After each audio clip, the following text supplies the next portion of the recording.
Okay, so what I'm going to try to do today is highlight an architectural property of LLMs that make it very difficult for them, and I think impossible for them to be ideally rational. Maybe we'll wait 1 second though. Thank you so much. Let's see. There you go. Ah, and is there a back? Oh, this little guy. Okay, and I'm just going to set a timer. Okay, so I'm only going to focus on one property of LLMs in this entire talk, which involves next word prediction. And the property is that what the model ultimately is doing is it has some kind of, the way it generates text is by having a distribution of probability over, it has an input string of text, and then it assigns probability to the next word that is outputted. And it may be doing many other things as well, but I'm going to try to argue that if it's doing that, it can't be ideally rational, which would be surprising, is big if true. Okay, so throughout I'll have a simple running example. So, if you have like a string, like long explanations of AI are, that's the string, well then the model ultimately will assign probability to different words or tokens as the next thing to follow. And so as a simple example, imagine that it says, okay, it's 0.4 likely that the word dull is going to come next, and it's 0.3 likely equally that fascinating or irrelevant will come next. I'm going to claim if that's how it's outputting text, it's not going to be ideally rational. Okay, so, but look, so the model has a probability distribution over tokens, but then the way users interact with the thing and the way we interact and try to do psychology with the thing typically involves the model generates text. So we also need to think there is the one other component of this is how do we get text from the probability distribution. In practice, there are basically two different ways of doing this, two different ways. So one is called greedy selection, which isn't really done in practice, but that's what we're going to use as a simple in principle example throughout, because that would actually be the best case for the models. So in greedy selection, the model would just output the most probable world. So that would mean with this distribution, when you have long explanations of AIR, you would have a guarantee that the model would output dull. But then in practice, the way it's actually done is called sampling from the distribution, which means, well, look, sometimes it'll output dull, sometimes it'll output fascinating, and its, likelihood of outputting it is in some way proportionate to the probabilities. And there are lots of, different ways to do that. But throughout this talk, I'm just going to assume as if it was greedy sampling, because all of the problems I'm going to bring up would be even worse problems if it's sampled from the distribution. So that's how we're going to go. Okay.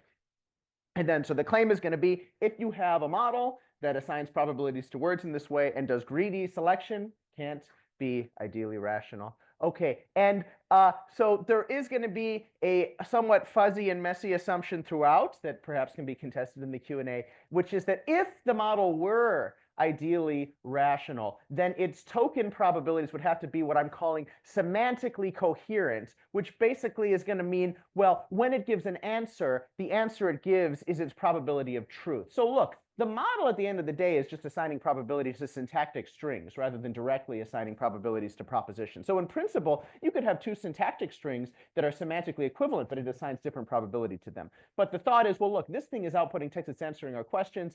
And if we try to think of this thing as being rational and thinking of these probabilities as beliefs, well, I'm going to at least idealize in this case. Idealize, it's going to be idealizing assumption that really it's just the probability assigned to the answer yes to a question will be its underlying probability of truth. And that would impose some coherence constraints on the kinds of answers that it gives. This could be given up, but the dialectic will be, well, if you give it up, would giving it up be required for the thing to be ideally rational? So that's just a question. Could we reach an ideally rational model if it acted this way? If its answers were, if the answer it gave to yes to a question was, kind of the answer it gave to the proposition. So in particular, I'll often be doing questions like, is A true? Is A true? And then it assigns probability to two tokens, the token yes and the token no. And is B true? It assigns probability yes and no. And is A or B true? And then the thought is, well, look, if it's semantically coherent, the probability assigned to yes is basically its underlying probability for the proposition that A.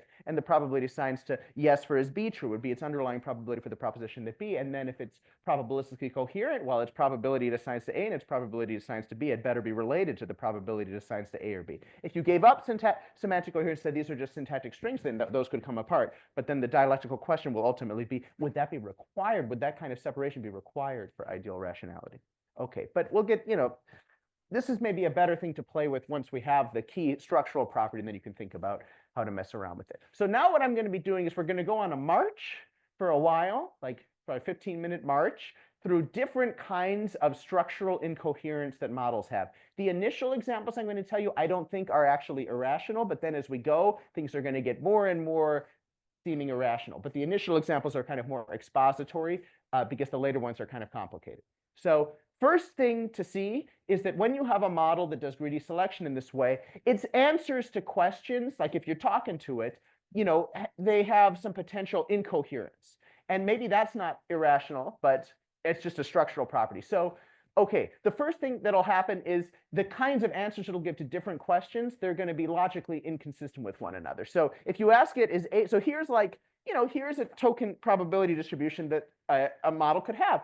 If you ask it, is A true? It assigns 0.4 to yes. If you ask it, is B true? It assigns 0.4 to yes. But if you ask it if A or B is true, well, the thought is, well, if it has a hope of being ideally rational, the probability assigned to yes for is A or B true had better be the sum for A and B. I'm assuming that A and B are mutually exclusive.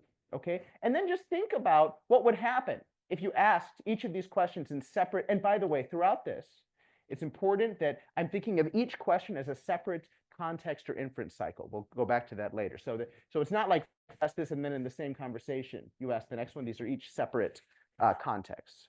And so what would happen here? Well, if it's greedy, it'll say no when you ask it about whether A is true. It'll say no when you ask it whether B is true. It's going to say yes if you ask whether A or B is true. So that immediately means just the answers it's giving to questions are not logically consistent. Now, let me see if oh, no. Yeah, so this, oh no, come on. So this property alone, I don't think means that the thing per se is logically is irrational, because there's actually an interesting debate in philosophy of language about whether it can be rational to have this kind of pattern of assertion. So there's these recent people who like the theory that assertion is weak.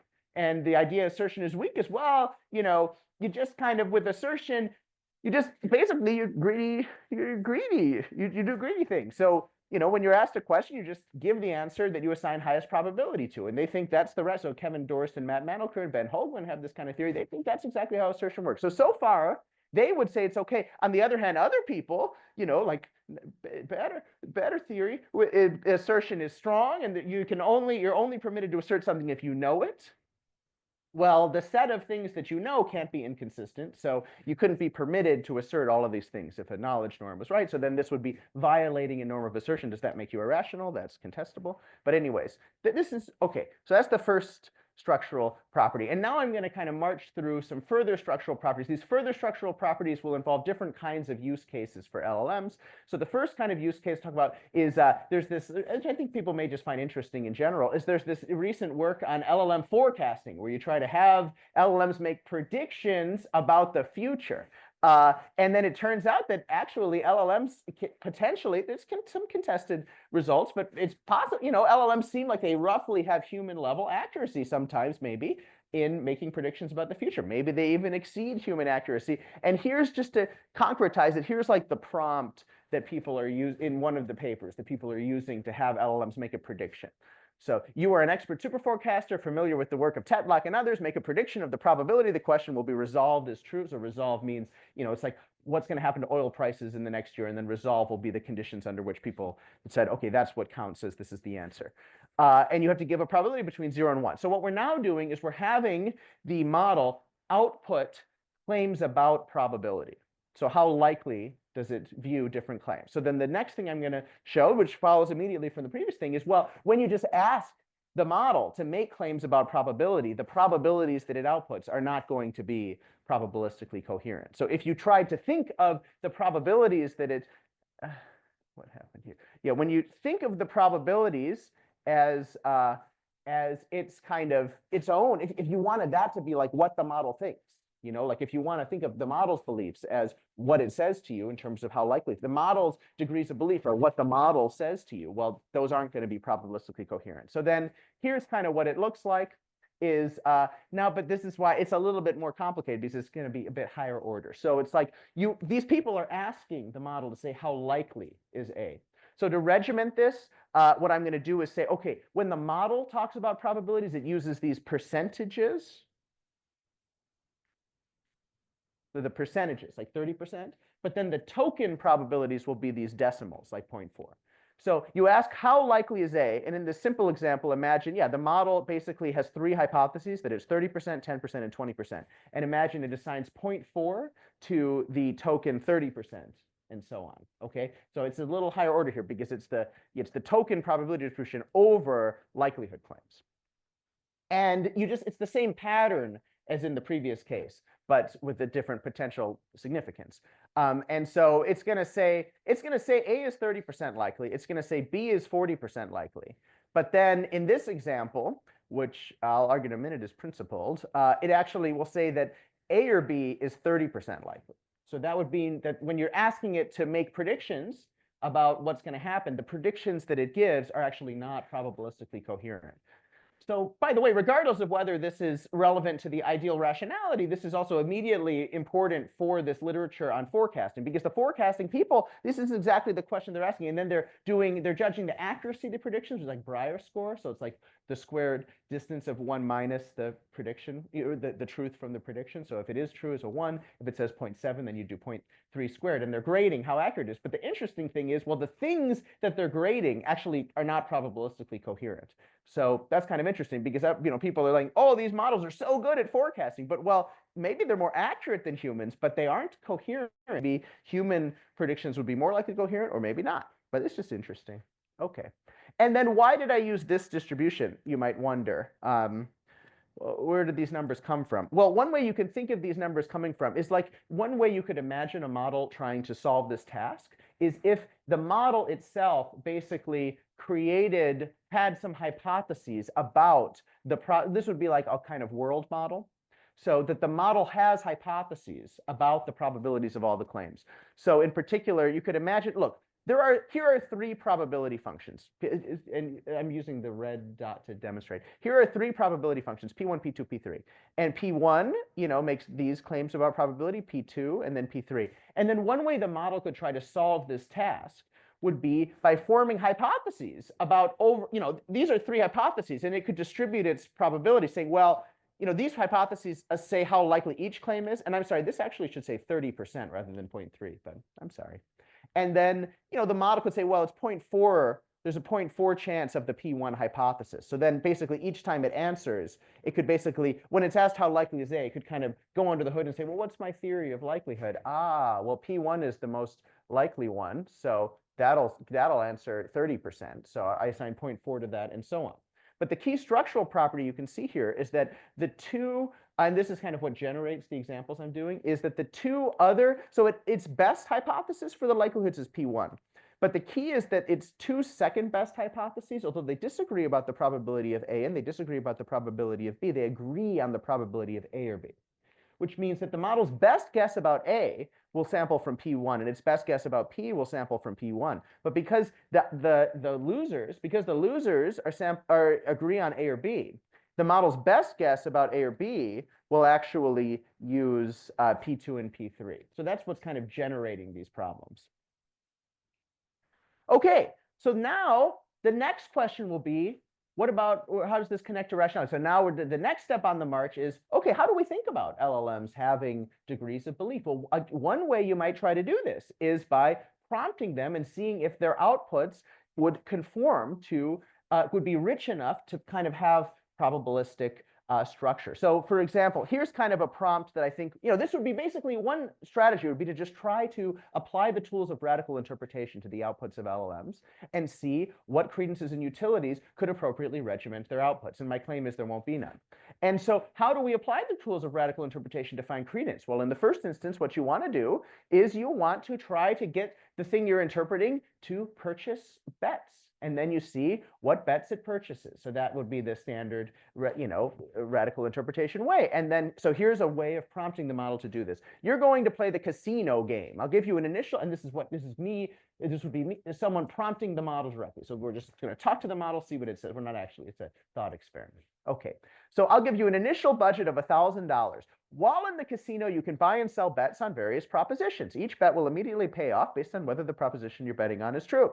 And then defining what it means to buy a bet, an X bet of, so X is the proposition, N is the price. So the picture is if you're betting on, whether a coin landed heads, well, if you buy it for $50, that means you pay the casino $50 for a chance to win $100 if it's true. If it's true that it landed heads, and so on and so forth. You describe the structure of the bets, and then you just ask. You could ask the model, now tell me the price at which you'd be indifferent between buying or selling a bet that pays $100 if X is true or nothing if X is false. And then the question would be, in principle, would it be possible for a souped up version in the far future of a model like this to answer these questions in a way that would be representable with a credence and utility function? And the answer is no. That will not be possible. Oh, well, yeah, it won't be possible for the same, because basically, so this distribution over likelihood claims is going to be perfectly isomorphic to a distribution over answers to this prompt. So for example, here we were asking how likely is A, whereas in the next prompt we're asking, well, how much would you pay for a bet that pays a certain amount if A is true? Okay, and so then you could imagine a model that, okay, what they say is, well, I'll pay $30. Here's their, they have three answers they consider. I'll pay $30, $10, and $20. And they assign 0.4 to the answer. I would be indifferent between a bet that pays, my price would be $30 versus my price would be $10 versus my price would be $20. So that's what you would do, is you would use this distribution, but just change, it would be a slightly different, it would be the next prompt, but it would be the same numbers. And then when you have those numbers, what you get is it would pay 30 for the A bet, it would pay 40 for the B bet, but it would only pay 30 for the A or B bet. And so that means the prices that it's agreeing to pay would be Dutch bookable. And so what that means is, look, if it is paying those prices in the casino, then it's guaranteed a sure loss. So that's basically the issue. So you can't go around betting this way.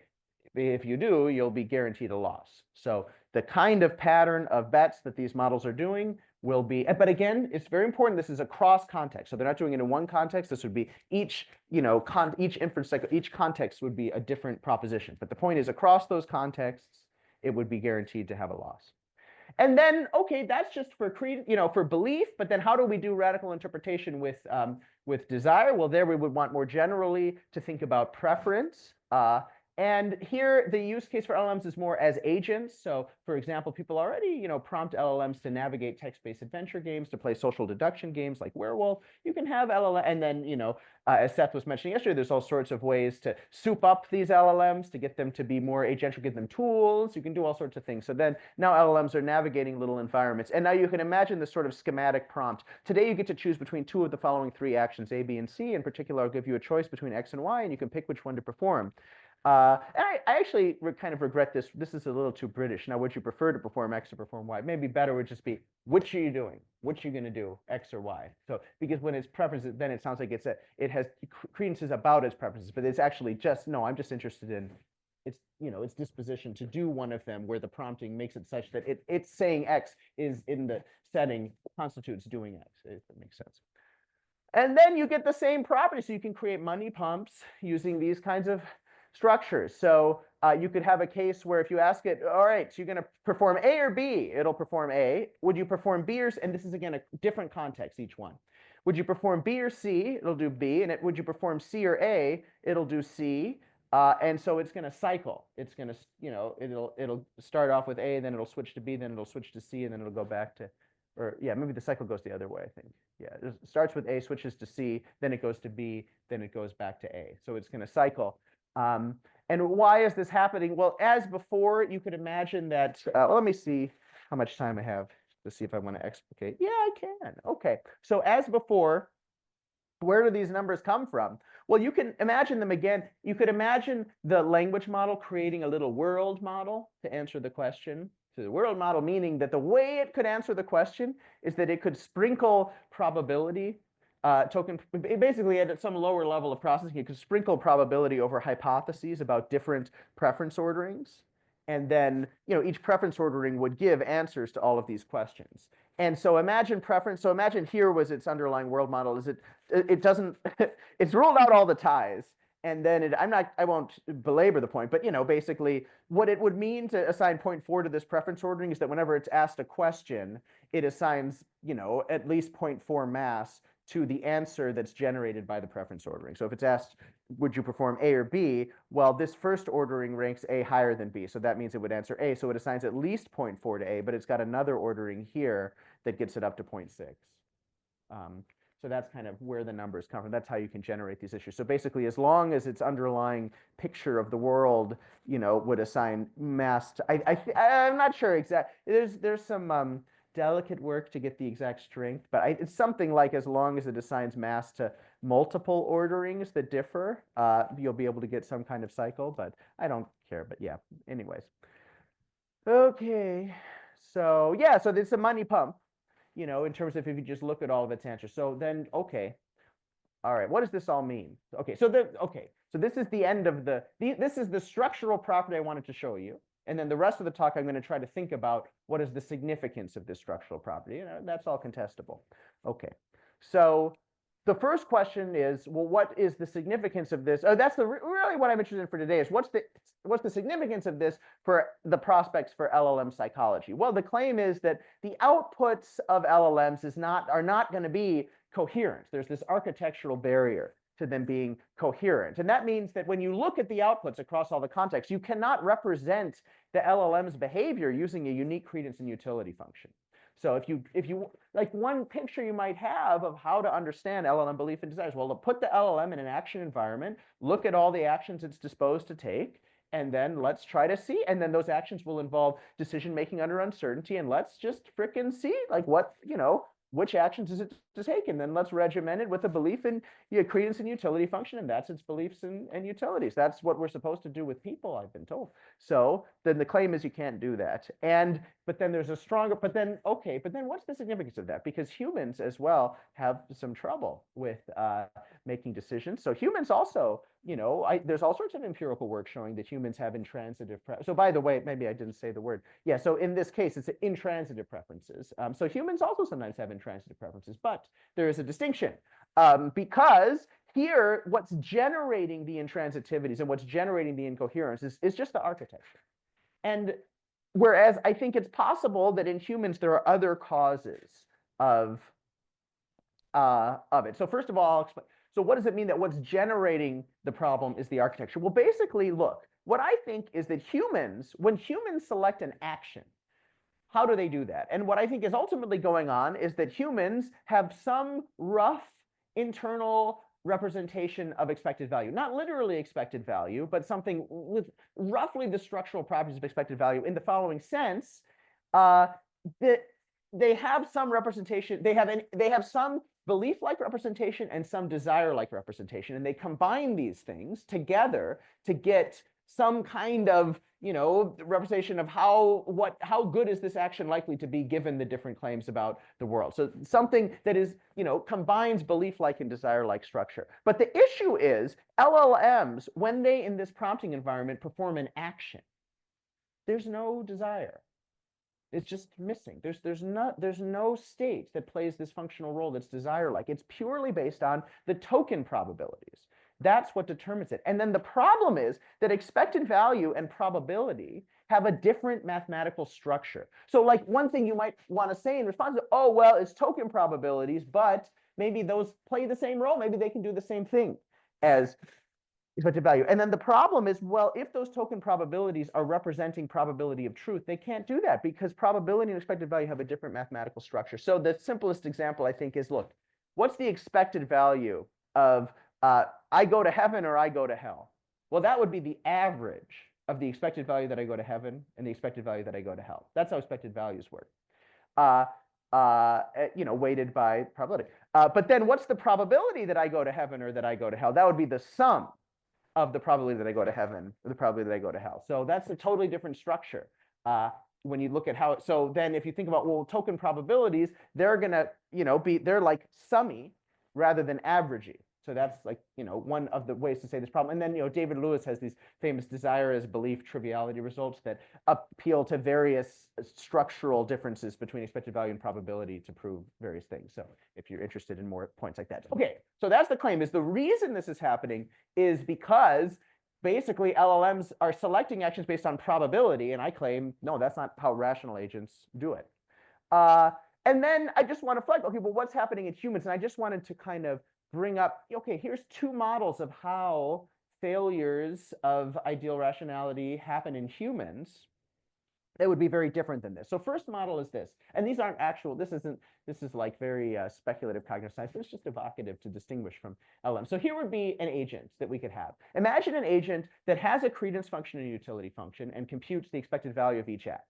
And then here's how it works. 90% of the time, it performs the action that maximizes expected value by its credence and utility function. 10% of the time, it selects at random. So I'm calling that decision theory plus noise. That's an agent. Here's a question. So that agent will be money pumpable, Dutch bookable, but I claim that agent may well count as having beliefs and desires. Why? Well, I'm kind of sympathetic to, broadly speaking, that belief and desire earn their keep, or credence and utility earn their keep in the explanation of action. And look, in this situation, if you want to explain the action, credence and utility do a pretty good job. It gives you a 90% reliable prediction about the action, and it's a pretty good explanation. And the key is there's no better explanation, because the only further thing happening is just noise. The only thing left is, well, then there's a 10% chance of chaos. But there's nothing, that's not going to be a satisfying predictive explanation of anything. That's just noise.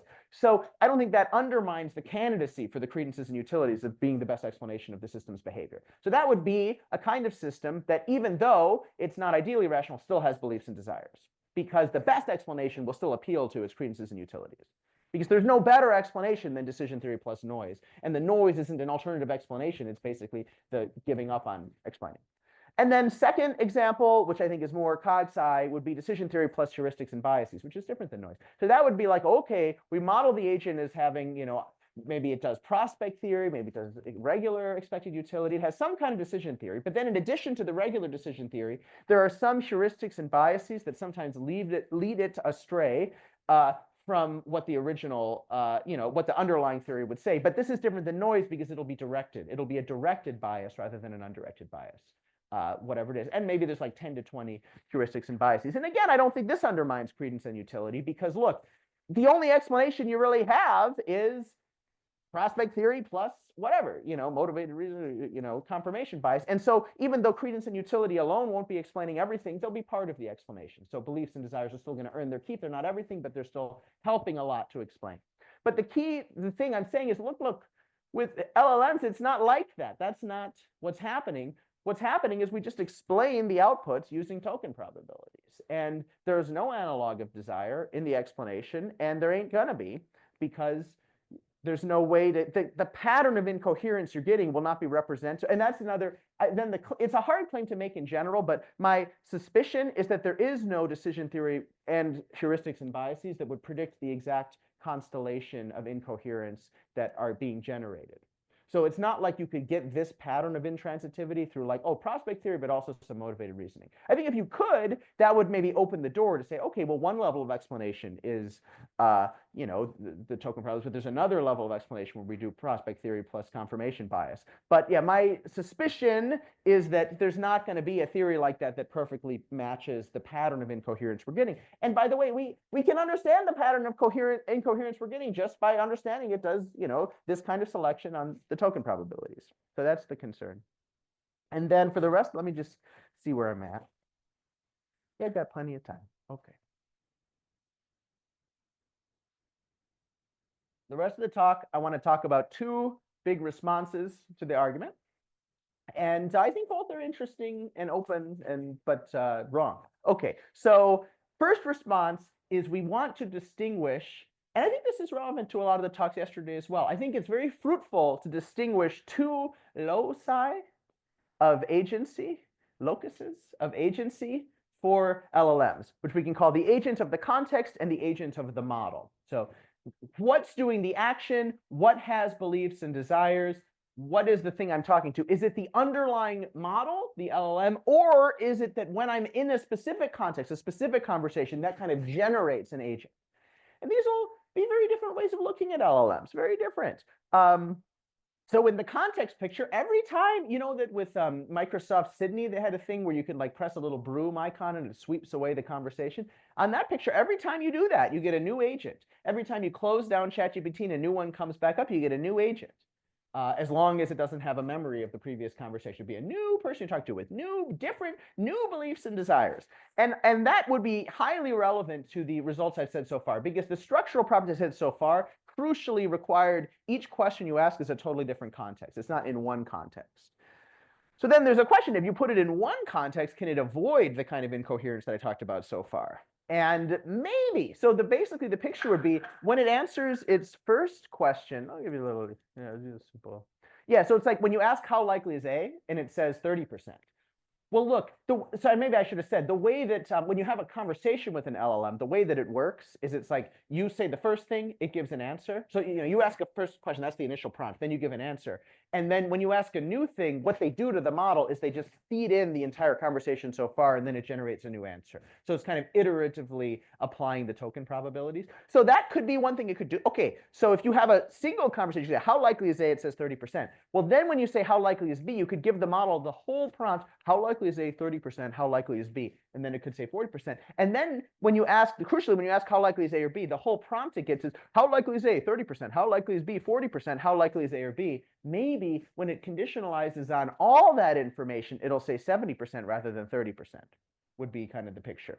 Because this is not the relevant conditional probability. It's not conditional on how likely is A or B. It's how likely is A or B, 40%, how likely is B, 30%, how likely is A. That would be everything. I don't know, I did it backwards to speaking order. Okay, so that's a thing you could do. And then there's a question. So then one hypothesis could be that super LLMs in the future, as they get really smart, will have the following structural property. When they conditionalize on the previous things they said, they will kind of have a little Bayesian model and then make sure that the last thing they say is going to be coherent.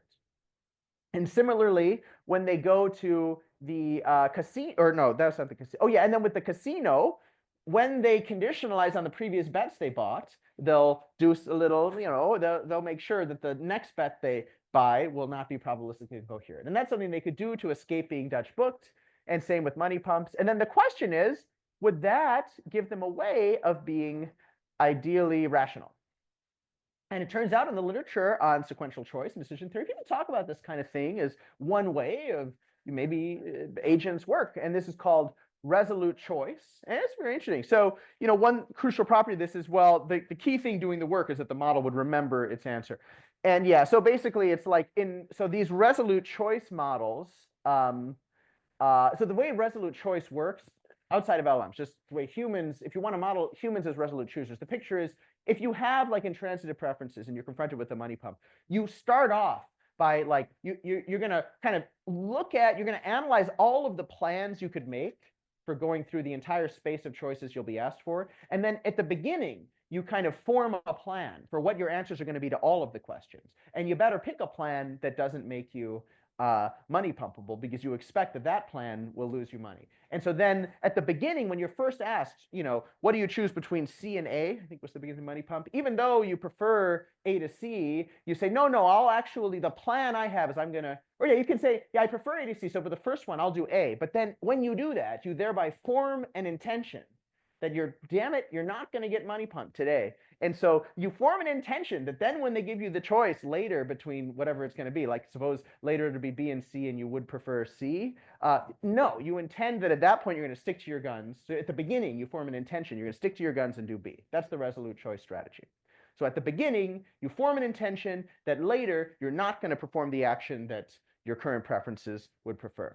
Okay, and so that's a way to kind of understand what these context agents would be doing. But then the question is, okay, so that's kind of the closest I can see to connecting this structural behavior that a sophisticated LLM might do with like theories of rational decision making. But then the question is, well, hold on, is the thing I was saying the LLM could do, which is to update on its previous responses and act accordingly, would that really be resolute choice? And there's lots of very interesting questions here. So first issue is a lot of the resolute choosers, they usually talk about it in terms of forming an intention at the beginning. Well, and they talk about it as at the beginning, you survey your plans.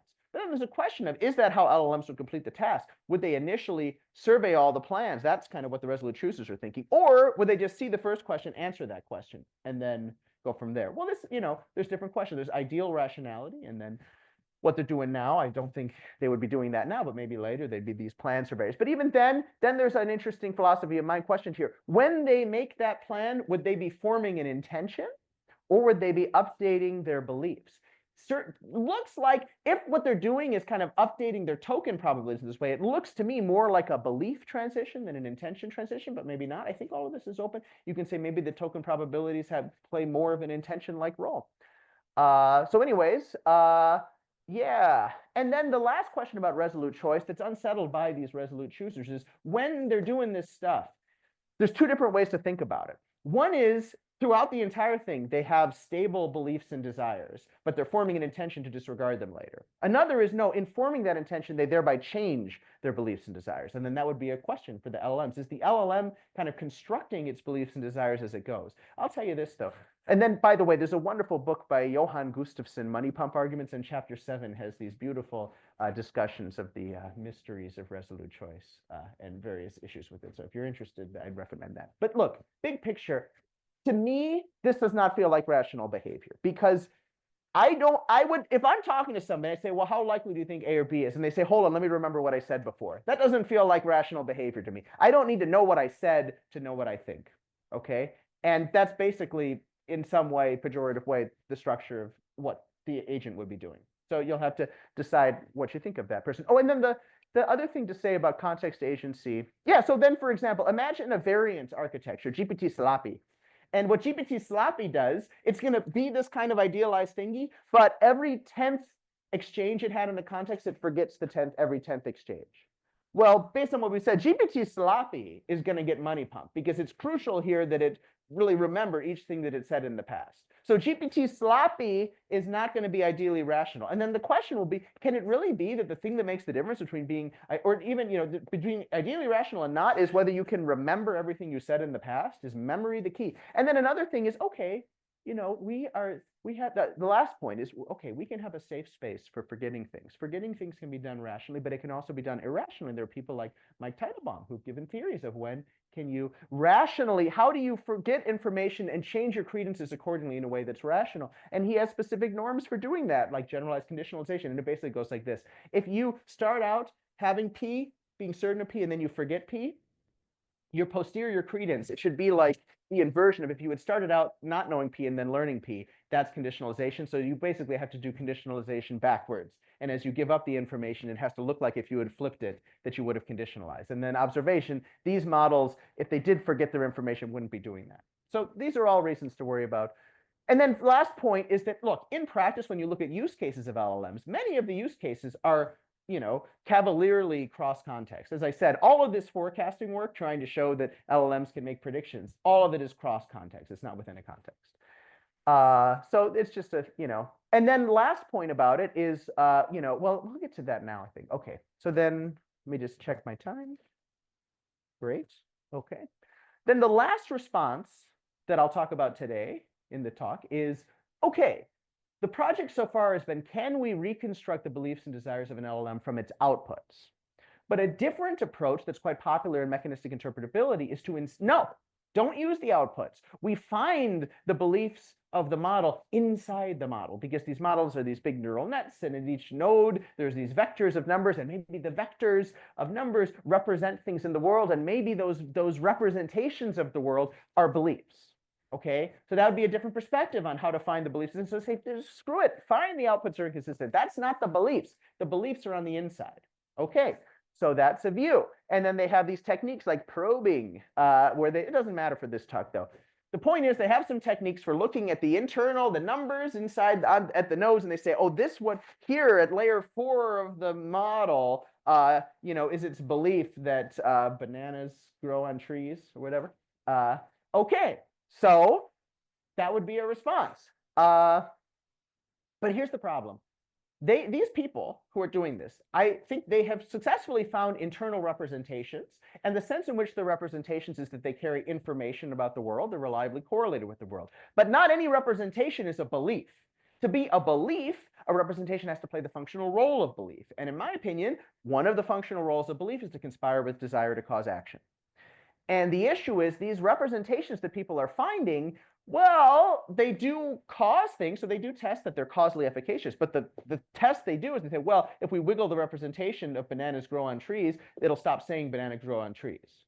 But of course, that's not the exact functional role of how belief relates to action.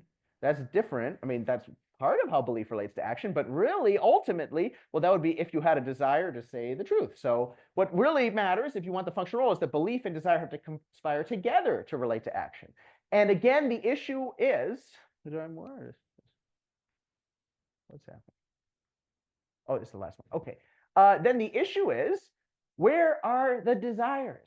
So all of these interpretability people, they're just finding belief-like internal representations. They're not finding any desire-like internal representations. And my claim is they're not going to. And even if they did find something they call desire-like, how would it cause action in the way that is characteristic of belief and desire? Because there's only one thing at the end of the day that it can do. It has to go, it's going to be screened off by selecting for the token probability distribution. At the end of the day, whatever these representations do, they have to get you to a token probability distribution, and the token probability distribution generates outputs. And then the whole point here is, well, okay, when you look at the way that token probability distributions generate outputs, the outputs you get will not have the kind of coherence of the actions that are caused by belief and desire. So that's my concern with Ghost in the Machine, is it doesn't really bypass this problem, because at the end of the day, even people who think belief involves internal representation still need it to connect to outputs that have some coherence properties. So that would be the issue. Okay, that's the talk.